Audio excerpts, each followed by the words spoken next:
இந்த 666ங்கிற ஒரு நம்பரை பற்றி நான் சொல்கிறத விட நீங்கள் யூடியூப்பில் போய் 666 போட்டு பாருங்கள். வெள்ளைக்காரனே அதை பற்றி எல்லா விஷயத்தையும் சொல்லிக்கிட்டே இருக்கலாம். நம்பர் ஆஃப் பீஸ்ட்டுங்கிறோம். நீங்கள் கேட்டது 8ஆம் நம்பர். 8ஆம் நம்பர் வந்து நிறையா பேருக்கு கொடுக்குற மாதிரி கொடுத்துட்டு ஏதாவது ஒரு விஷயத்தில் அவங்கள இன்னைக்கு யாருக்குமே டாலரன்ஸ் லெவலே கிடையாது. இன்னைக்கு ஓப்பன் பண்ணினோம், நாளைக்கு ஜெயிச்சோம், நாளான்னைக்கு ஒரு குழந்தைக்கு பேர் வைக்க போறோம் அப்படின்னா என்னென்ன விஷயங்களை முக்கியமா பார்க்கணும்? பிறந்த தேதி, நல்லதோ இல்லையோ கெடுதல் வராது. கெடுதல் வரலனாவே அது நல்லதுன்னு நம்ம இன்னைக்கு நீங்க ஜெயிச்சீங்க அப்படின்னா நீங்க வந்து உச்சகட்டம், தோத்தீங்கன்னா உங்க இதே மக நட்சத்திரத்துல ஒரு பையனுக்கு நான் மகிழன் அப்படிங்கிற பேரை நான் ஒரு 6 வருஷம் முன்னாடி நான் தான் ஃபர்ஸ்ட் வச்சேன். இந்த ஒரு பேரை வச்சதுக்கு அப்புறம் அந்த பையனுடைய அப்பாவோட கம்யூனிட்டியிலேருந்து நேம் வந்து நிறைய பேரை உளவியல் ரீதியா பாதிச்சிட்டு அசால்ட்டா ஒரு 10 பேரை ஒரு ஷாட்ல அடிச்சிடலாம்.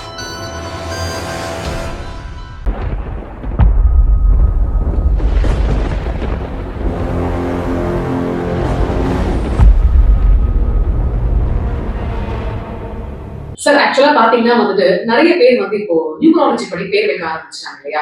எதனால இப்ப நியூமராலஜி படி பேர் வைக்கிறாங்க சார்? அதாவது இன்னைக்கு நமக்கு கிடைக்காத ஒரு வெற்றி நம்ம குழந்தைகளுக்கு கிடைக்கணும். நம்ம என்னென்ன கஷ்டம் பட்டோமோ அந்த கஷ்டங்கள் நம்ம குழந்தைகளுக்கு வரக்கூடாது.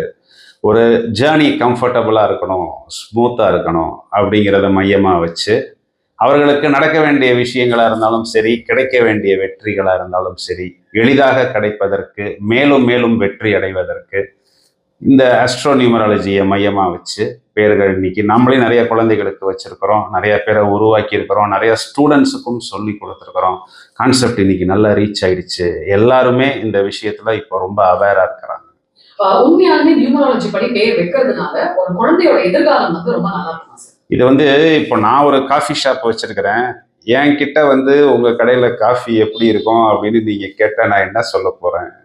அதுக்கு தான் நீங்கள் வர்றதுக்கு முன்னாடியே நான் உங்களுக்கு ஒரு ஸ்க்ரீன்ஷாட் அனுப்பிச்சேன், நம்பரோட இருக்குது. அதை அடித்து அவங்கள்ட்டயே கேட்டுக்கோங்க, அதில் என்ன கண்டென்ட் இருக்குது அப்படிங்கிறத நீங்கள் டெலிகாஸ்ட் பண்ணுங்கள்.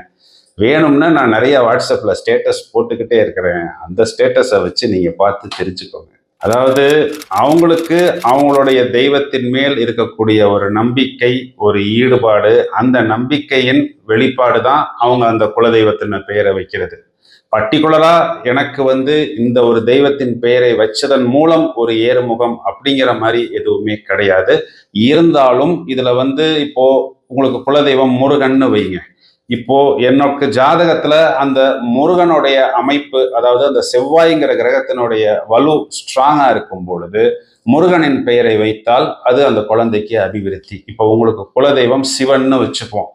குழந்தைக்கு ஜாதகத்துல சிவன் அப்படிங்கிறதுக்கு உண்டானது சூரியன். அந்த சூரியனுடைய ஸ்ட்ரென்த் நல்லா இருந்தால் அந்த சிவனுடைய பேரை குழந்தைக்கு வைக்கும் பொழுது அது அபிவிருத்தி ஆகும். டிங்கிற எழுத்து நம்ம அஸ்ட்ரோ நியூமராலஜி பிரகாரம் பார்த்தோம்னா ரேவதி நட்சத்திரத்துக்கு தே அப்படிங்கிறது வரும். ஸோ இப்போ ரேவதி நட்சத்திரத்துக்கு அந்த காலத்துல தேவேந்திரன்னு பேர் வைப்பாங்க. இந்த காலத்துல தேவேந்திரன்னு கொடுக்க முடியுமா? கொடுத்தா அந்த குழந்தையே வந்து உங்கள்கிட்ட என்ன தேவேந்திரனா, இதெல்லாம் லிஸ்ட்லயே இல்லையே, இந்த பேரெல்லாம் சொல்றீங்களே, இந்த காலத்துக்கு எப்படி கொடுக்கலாம்? தேவ்மித்ரன், தேவ் மகிழன், இப்போ தேவகி ஒரு காலத்துல, இன்னைக்கு கொடுக்க முடியுமா? ஆமா, தியா, தீக்ஷா, தியாரா, இந்த மாதிரி ட்ரெண்டிங்கா கொடுக்கலாம். ஸோ ரேவதி நட்சத்திரத்துக்கு வரும் பொழுது இந்த டிங்கிறது செட் ஆகும். பர்டிகுலரா டிங்கிறத ஒரு எழுத்துனால எனக்கு நெகட்டிவ் அப்படின்னு நம்ம எடுத்துக்க முடியாது. பெயரின் ஆரம்ப எழுத்து டி அப்படின்னு வந்தா அவங்களுடைய ஆட்ரிபியூட்ஸ் என்ன அப்படிங்கிறதுக்கு நான் செப்பரேட்டா ஒரு வீடியோ கொடுத்துருக்கிறேன். ட்ரெண்டிங்கான டி நேம்ஸ்க்கும் தனியா ஒரு நேம் லிஸ்ட் கொடுத்துருக்கிறேன். ரேவதி நட்சத்திரத்துக்கு ஒரு காலத்துல தேனப்பண்ணு வைப்பாங்க, இன்னைக்கு வைக்க முடியுமா தேனப்பண்ணு? பையனே வந்து உங்களை அடிக்க ஆரம்பிச்சிருவான், என்னப்பா பேர் வச்சிருக்கிற நீ எனக்கு தேனப்பண்ணு. ஸோ இப்போ டில வந்து நீங்க ட்ரெண்டிங்கான நேம்ஸ் கொடுக்கலாம். அந்த டிங்குன்னு வச்சா அதனால டிஃபெக்ட் அப்படிங்கிறது கிடையாது. துன்பத்தை குறிக்கக்கூடிய ஒரு சில பேர் அப்படின்னு சொல்லுவாங்க. அதாவது இந்த பேர் வச்சாலே கண்டிப்பா நீ வாழ்க்கை ஃபுல்லா கஷ்டம் தான் படணும் அப்படின்னு சொல்லி நிறைய பெரியவங்க சொல்லி நானுமே என் காது மடக்கிட்டு இருக்கேன் சார். உதாரணத்துக்கு சொல்லணும்னா சாந்தி. இந்த சாந்தின்னு பேர் வச்சிருக்கவங்க எல்லாம் வந்து பாத்தீங்கன்னா ரொம்ப கஷ்டப்படுவாங்க. அவங்க கையால கஷ்டப்பட்டு தான் அவங்க சாப்பிடணும் அப்படி இப்படின்லாம் சொல்லுவாங்க. இதெல்லாம் உண்மையா சார்? அதாவது சாந்தி அப்படின்னா 24 வரும் கணக்கு போட்டோம்னா. SHANTHIக்கு 24 வரும், SANTHIக்கு 19 வரும். இப்போ நீங்கள் சொல்கிற மாதிரி சாந்திங்கிற பேரில் கஷ்டப்படுறவங்களும் இருக்கிறாங்க, அதே சாந்திங்கிற பேரில் நல்லா இருக்கிறவங்களும் நிறைய பேர் இருக்கிறாங்க. தமிழ்நாட்டில் ஒரு லீடிங் மசாலா பொடியோடைய ஓனருடைய பேர் இப்போ நீங்கள் சொன்ன பேர். சாந்தி. ஆமாம், நான் அந்த பிராண்ட் நேம் சொல்லலை. ஓகேங்களா? தமிழ்நாட்டில் இல்லை, நீ ஆல் இண்டியாலேயே அந்த அம்மா தான் லீடர் இந்த ஸ்பைசஸ் அண்ட் காண்டிமெண்ட்ஸுங்கிறதுல சொல்ல முடியும். இப்போ நீங்கள் சொல்கிற உங்கள் ஃபார்முலாவுக்கு வந்தால் அப்போ அது ஒத்து வரலையே. ஸோ தனிப்பட்ட முறையில் சாந்தி, ஜெயந்தி, பாமா இதெல்லாம் கூட இந்த லிஸ்ட்டில் நீங்கள் சேர்த்துக்கலாம். இந்த பேர் வச்சதுனால தான் இவங்களுக்கு டிஃபெக்ட் அப்படின்னு சொல்ல முடியாது. இந்த ஜேங்கிற எழுத்து வந்து 1ஆம் எண்ணை குறிக்குது. 1ங்கிறது சூரியன். ஸோ அந்த சூரியனுடைய பவர் நீங்கள் சொன்ன அந்த ஆளுமைங்கிறதுல வந்துடுது. அது ஒன்று. ரெண்டாவது, அதிகமாக அந்த ஜேங்கிறத யார் யூஸ் பண்ணுவாங்கன்னா மகர ராசியில் இருக்கிறவங்க அதிகமாக யூஸ் பண்ணுவாங்க. திருவோண நட்சத்திரத்துக்கு, உத்திராட நட்சத்திரத்துக்கு இந்த எழுத்து வரும். இந்த மகர ராசிங்கிறது உங்களுக்கு காலபுருஷன் மேஷத்துலேருந்து கணக்கு போட்டோம்னா 10வது ராசியாக வருது. 10ங்கிறது தொழில் ஸ்தானம். ஸோ இதனால இவங்களுக்கு அந்த சூரியனுடைய ஆளுமைங்கிறது வரும். தொழில் அது சம்பந்தமா ஒரு முற்போக்கான சிந்தனைகள் வரும். தனித்துவமா அவங்கள காமிச்சுக்கணும் அப்படிங்கிறதுல அவங்களுக்கு ஒரு ஈடுபாடு உண்டு. அதனால ஜெயங்கிற எழுத்து குறிப்பா நீங்க உத்திராட நட்சத்திரத்துல இருக்கும் பொழுது, மகர ராசியில வரும் பொழுது, திருவோணத்துல வந்தாலும் நீங்க அதை வந்து யூஸ் பண்ணலாம். பார்த்து நம்ம செட் பண்ணினோம்னா மினிமம் நம்ம சக்சஸ் ரேட் 80% சொல்லலாம். அதாவது அந்த காலத்துல இவ்வளவு காம்படிஷன் கிடையாது டீனா, எல்லாருக்கும் எல்லாம் கிடைச்சிது. ஓகேங்களா? ஒரு ஊருக்கு 10 டாக்டர்ஸு, ஒரு 100 இன்ஜினியர்ஸு இப்படி தான் இருப்பாங்க. இந்த காலத்தில் இருக்கிற ட்ரெண்டு வேற. இன்னைக்கு ஒரு ஆப்பர்ச்சுனிட்டி, ஆனால் காம்படிட்டர்ஸ் 100 பேர். இன்னைக்கு யாருக்குமே டாலரன்ஸ் லெவலே கிடையாது. இன்னைக்கு ஓப்பன் பண்ணினோம், நாளைக்கு ஜெயிச்சோம், நாளான்னைக்கு டீனா மாதிரி கார் வாங்கினோம், அதுக்கு அடுத்த நாள் ஒரு பெரிய பங்களா வாங்கினோம் அப்படிங்கிற அளவுக்கு எல்லாமே ஓவர் ஸ்பீடில் தான் இருக்கிறாங்க.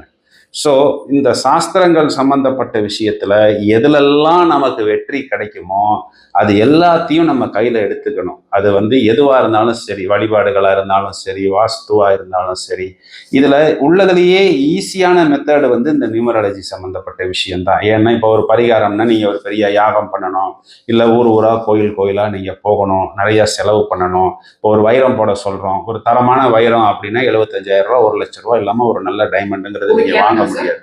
ஒரு கேரட் 3 லட்ச ரூபா, 4 லட்ச ரூபா, 10 லட்ச ரூபா வரும். நான் சொல்றது ஒரு 40 சென்ட் 30 சென்ட்டே 75,000 ரூபா வரும். ஸோ இந்த அளவுக்கு செலவு பண்ணாம சிம்பிளா எஃபெக்டிவா ஒரு சொல்யூஷன் கிடைக்கணும் அப்படிங்கிறதுக்கு இந்த அஸ்ட்ரோ நியூமராலஜி ஒரு நல்ல கைடன்ஸ் ஆகும்.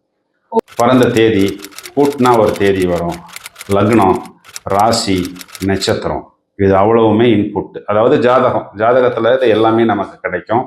அந்த லக்னத்துக்கு யோகமான கிரகங்கள் எது? இப்போ வந்து பர்த் நம்பர் 5ன்னு வச்சுக்கிறோம். அப்போ 5ஆம் நம்பர்ல பிறந்த ஒரு குழந்தைக்கு பர்த் நம்பர் 5 நல்லா இருக்கு, நம்ம 5ல் பேர் வச்சிடறோம் அப்படின்னு வச்சுட்டோம் ஜாதகத்தை பார்க்காம.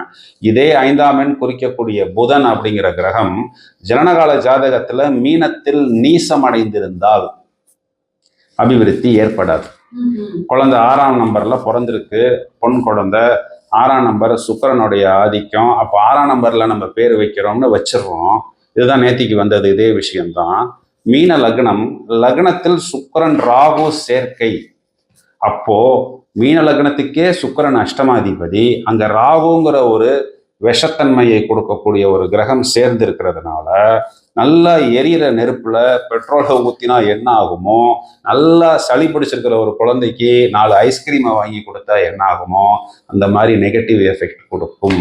அதனால் இப்போ பர்த் நம்பர் ஃபேவரபிள் அப்படிங்கிற ஒரு பேர்ட்ஸ் ஐ வியூவை மட்டும் வச்சுக்கிட்டு நேம் வைக்கிறதுங்கிறது நாட் அட்வைசபிள். ஒன்றே செய், நன்றே செய். செஞ்சா ஒழுங்கா செய், இல்லையா சித்தம் போக்கு சிவன் போக்கு. எது நடந்தாலும் சரி, எப்படி நடந்தாலும் சரி, ஏதோ ஒரு ரூபத்துல போய்க்கிறது. அது விழுந்தாலும் விழுகும், விழுகலனாலும் போகும்.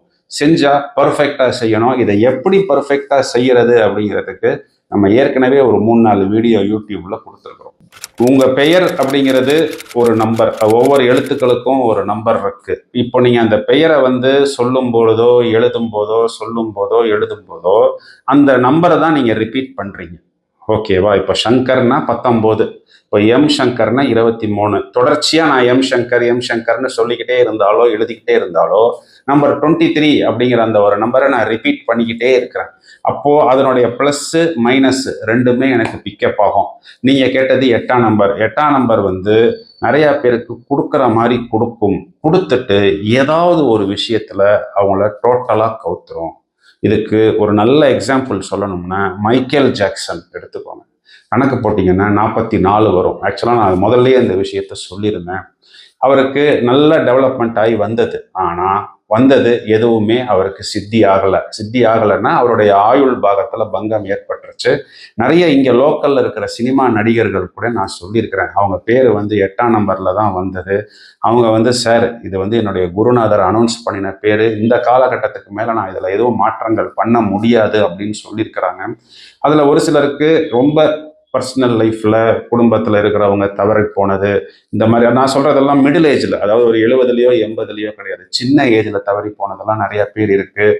யாரை பற்றி சொல்கிறேங்கிறது உங்களுக்கு நல்லா தெரியும். நீங்கள் கணக்கு போட்டு பார்த்தீங்கன்னா நீங்களே கண்டுபிடிச்சிடுவீங்க. ஏன்னா நீங்களாம் எங்களை மாதிரி ஒரு 100 பேர்கிட்ட கேள்வி கேட்டு அதிபுத்திசாலியாக மாறிட்டீங்க. 9ஆம் எண் குறிக்கக்கூடிய கிரகம் செவ்வாய். இந்த செவ்வாய்ங்கிறது வந்து எப்படின்னா அசால்ட்டா உங்களை மாதிரி ஒரு 10 பேரை ஒரு ஷாட்டில் அடிச்சிடலாம். அவ்வளவு வேகம், எனர்ஜி, ஆற்றல் கொடுக்கக்கூடியது. ஸோ நமக்கு எப்பொழுதும் எதையாவது ஒன்று சாதிக்கணும் அப்படின்னு இருப்போம். அதாவது ஒரு ரெஸ்ட்லெஸ்ஸாக ஒரு எனர்ஜெட்டிக்காகவே இருக்கக்கூடிய அமைப்பை வந்து நம்பர் 9 கொடுக்கும். இந்த வேகம்ங்கிறது வந்து என்னென்னா 2 விஷயத்தில் இருக்கணும். அதாவது இது வந்து ஒரு கத்தியை குறிக்குதுன்னு வைங்க. டாக்டர் கையில் இருக்கிறதும் கத்தி தான், ரவுடி கையில் இருக்கிறதும் கத்தி தான். சரிங்களா? டாக்டர் கையில் இருக்கிற கத்தி மாதிரி யாருக்கு மனப்பக்குவம் இருக்குதோ அவங்களுக்கு 9ஆம் எண்ணில் நம்ம பேர் வச்சா அப்படின்னா அவர்கள் நல்ல வெற்றியாளர்களாக வருவாங்க. நிறைய பேர் நம்பர் 9ல் நம்மளுடைய செலிபிரிட்டிஸ் ஏகப்பட்ட பேர் இருக்கிறாங்க. ஒரு 2 விஷயம். ஒன்று, அவங்களுடைய நேட்டிவிட்டி, அவங்களுடைய கம்யூனிட்டி பொதுவாக ஒரு பொது தளத்தில் ரிவீல் பண்ணக்கூடாது அப்படின்னு அவங்க வந்து விருப்பப்படுவாங்க. ஆமாம், இல்லை பொதுவாகவே ஒவ்வொருத்தரும் ஒவ்வொரு கம்யூனிட்டியில் இருப்பாங்க. அந்த பேர் வந்து அந்த கம்யூனிட்டியை காமிச்சு கொடுக்கும். அந்த கம்யூனிட்டியை ரிவீல் பண்ண வேணாம் அப்படிங்கிறது அவங்களுக்கு ஒரு விஷயம். 2வது விஷயம் என்னென்னா, இந்த சினிமா அப்படிங்கிறதா இருந்தாலும் இல்லை ஒரு பப்ளிக் லைஃபாக இருந்தாலும் நீங்கள் ஜெயிச்சிங்க அப்படின்னா நீங்கள் வந்து உச்சகட்டம், தோத்தீங்கன்னா உங்க லைஃப் போச்சு. இது வந்து நீங்க அரசனை நம்பி புருஷனை விட்ட கதை தான். நீங்க படிச்சிருப்பீங்க, ஒரு பெரிய டாக்டரா இருப்பீங்க, ஒரு பெரிய இன்ஜினியரா இருப்பீங்க, இல்லை ஒரு பிஸ்னஸ் மேனா இருப்பீங்க. எல்லாத்தையும் விட்டுட்டு ஒரு பொதுத்தளத்துல வந்து நீங்க போராட ஆரம்பிச்சிட்டீங்க. அது ஆம்பளையா இருந்தாலும் பொம்பளையா இருந்தாலும் ரூல் ஒன்று தான். அவங்கவுங்களுக்குள்ள போராட்டத்தை அவங்க வெளியில சொல்ல மாட்டாங்க. ஜெயித்தால் அது மிகப்பெரிய வெற்றி. ஆனால் ஒரு தோல்வி அப்படின்னு வந்துருச்சுன்னா லைஃபே போச்சு. அதுக்கப்புறம் அங்க அரசனையும் விட்டாச்சு, இங்க புருஷனையும் விட்டாச்சுங்கிற ஒரு கதையாயிடும். ஆமா, அப்போ அவங்க படிச்ச படிப்புக்கும் அவங்க ஒரு குட் பை சொல்லிட்டு வந்திருப்பாங்க. இப்போ நீங்க ஒரு இன்ஜினியர்னு வச்சுக்கோமே, ஒரு 4 வருஷம் கேப் விட்டீங்கன்னு வைங்க, திரும்ப நீங்க போய் அந்த இன்ஜினியரிங் அப்பேரட்டஸை எடுத்தா அது உங்களுக்கு லைன்ல இருக்காது. நீங்க ஒரு டாக்டர்னு வைங்க, ஒரு 4 வருஷம் ஸ்டெத்தஸ்கோப் பிடிக்கல, ஒரு சர்ஜன் நைஃப் எடுக்கல, போய் சினிமாவெல்லாம் சுத்திட்டு தோத்துட்டு வந்தாச்சு, திரும்பவும் நான் போய் என்னுடைய டாக்டர் ப்ரொஃபஷனா பண்ண முடியாது. ஸோ இது டூ ஆர் டை அப்படிங்கிற சிச்சுவேஷன் தான். இப்போ ஜெயிச்சதுக்கு அப்புறம் நமக்கு வெற்றியாளர் யாருங்கிறது தெரியும். ஜெயிக்கிறதுக்கு முன்னாடி ஃபுல் ரிஸ்க் தான். நிறைய பேர் ஊரில் இருக்கிற காசு, தோட்டத்தை விற்று எல்லாமே வந்து ரிஸ்க் எடுக்கிறாங்க. ஸோ எந்த ஒரு விஷயத்திலும் தோல்வி ஏற்படக்கூடாது அப்படிங்கிறதுல அவங்க ரொம்ப பர்டிகுலராக இருக்கிறாங்க. அதனால வெற்றிக்கு தேவையான எல்லா விஷயத்தையும் கையில் எடுக்கணும் அப்படிங்கும் பொழுது அவங்க இந்த விஷயத்தையும் கையில் எடுக்கணும்.